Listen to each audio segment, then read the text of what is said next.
Jane Nyaga. I am an education consultant. I'm also the president, Matuga Anti Drug Coalition.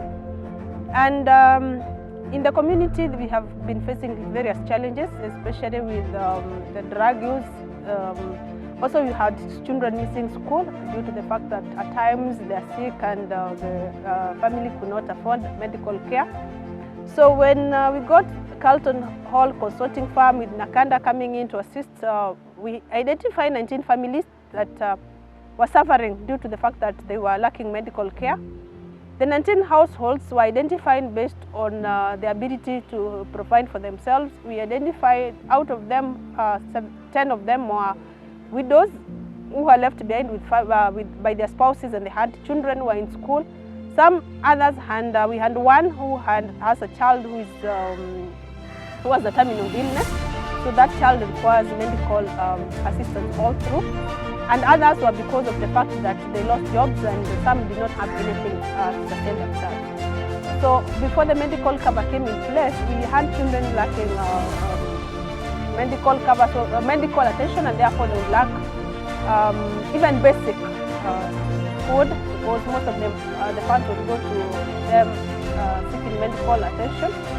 Therefore, since the cover came into place, we've seen children go back to school because the family is now able to save the little that was spending on medical to be able to sustain the children in school. We've also seen the lady who had a child who is always on medical.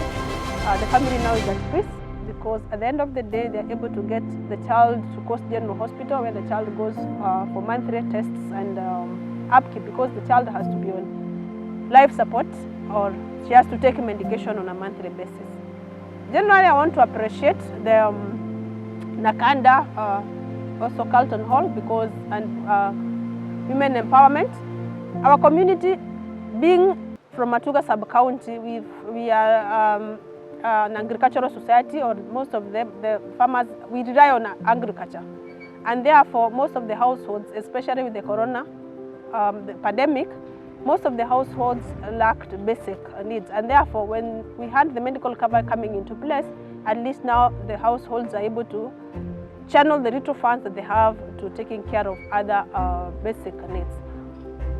With the medical cover in place, like I said, our children are able to stay in school. We have happier families. The widows are able to take care of themselves. They are able even to go to look for some work that they can be able to sustain the family and be able to get better health care.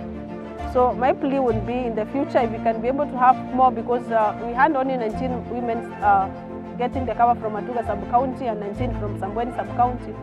If we could even be able to increase the size of that cover so that we have more and more families, because if you look at the place Matuga sub-county is in Kenya, you realize that we have a very high poverty index. So at the end of the day, we won't be able to assist the community if you are able to take care of the medical cover for a bigger chunk of people.